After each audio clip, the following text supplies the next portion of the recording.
कोकणात 1,90,000 हेक्टर क्षेत्र आंब्याखाली आहे। ठाणे जिल्ह्यात देखील काही प्रमाणात आंबा आहे।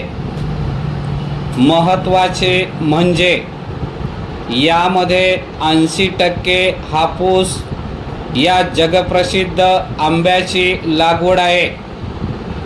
एवढ्या मोठ्या क्षेत्रात शास्त्रोक्त व नवनवीन तंत्रज्ञानाचा वापर करून प्रचंड प्रमाणात हापूस आंब्याचे उत्पादन होते।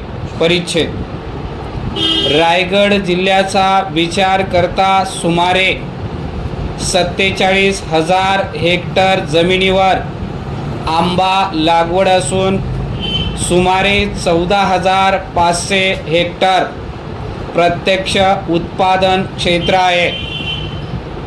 कोकणातील इतर भागात औद्योगिकरणामुळे आंबा लागवड नाममात्र आहे। परिच्छेद कोकणातील बहुतांश म्हणजे 75% आंबा हा नवी मुंबईमध्ये ठोक प्रमाणात विकला जातो। त्यामुळे आंबा उत्पादकांना सर्वस्वी दलाल वर्गावर अवलंबून राहावे लागत आहे।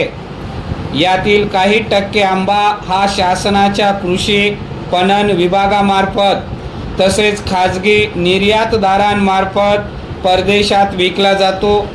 तसेच वर्षानुवर्षे सुरू असलेल्या पूर्वीच्याच प्रचलित पद्धतीनुसार दलाल वर्गाच्या मक्तेदारीने आंबा विक्री होते व त्यामुळे आंबा उत्पादन शेतकऱ्यांसमोर अनेक समस्या वासून उभ्या आहेत। परिच्छेद सध्या मात्र वातावरणातील बदलाच्या तालावर नाचून कोकणची ओळख असलेल्या हापूस आंब्याची पूर्ती दमछाक झाली आहे। आंब्याला येणाऱ्या मोहोराचे संवर्धन करून हवामानाच्या असमतोलपणामुळे उत्पादनावर होणारा विपरीत परिणाम यासाठी खते कीडनाशके यांच्या 8 ते 10 फवारण्या कराव्या लागतात। तसेच फळांची गुणवत्ता टिकवलेला आंबा विक्रीसाठी तयार करेपर्यंत भरपूर खर्च येतो। त्यातच खते कीटकनाशके यांच्या माऱ्यामुळे हापूस आंब्याची खरी चव हरवत आहे। एकूणच फळांच्या राज्यासमोर अडचणीचा डोंगर दरवर्षी वाढत आहे। त्यातच यंदा कोकणात पावसाचे प्रमाण निम्म्यावर आल्याने हापूसचा आगामी हंगाम कसा जाणार याची चिंता बागायतदारांना सतावत आहे।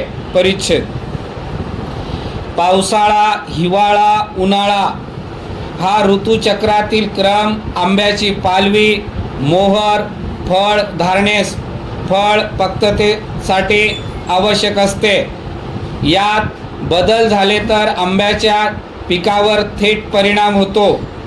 आंब्यासाठीची खते कीटकनाशके यांचा दरही जास्त असतो। एकदा झाडाला सवय झाल्यावर या गोष्टी टाळता येत नाहीत। एखाद्या वेळी कीटकनाशकाची फवारणी केली व नेमका अवकाळी पाऊस आला तर यातील बराचसा खर्च वाया जातो। बागांच्या व्यवस्थापनावर होणारा खर्च दरवर्षी वाढत आहे। हा सगळा खर्च मिळणाऱ्या पिकातून वसूल होत असतो। वातावरणातील बदलामुळे अपेक्षित कालावधीत पीक मिळत नाही, पिकाचे प्रमाण घटते।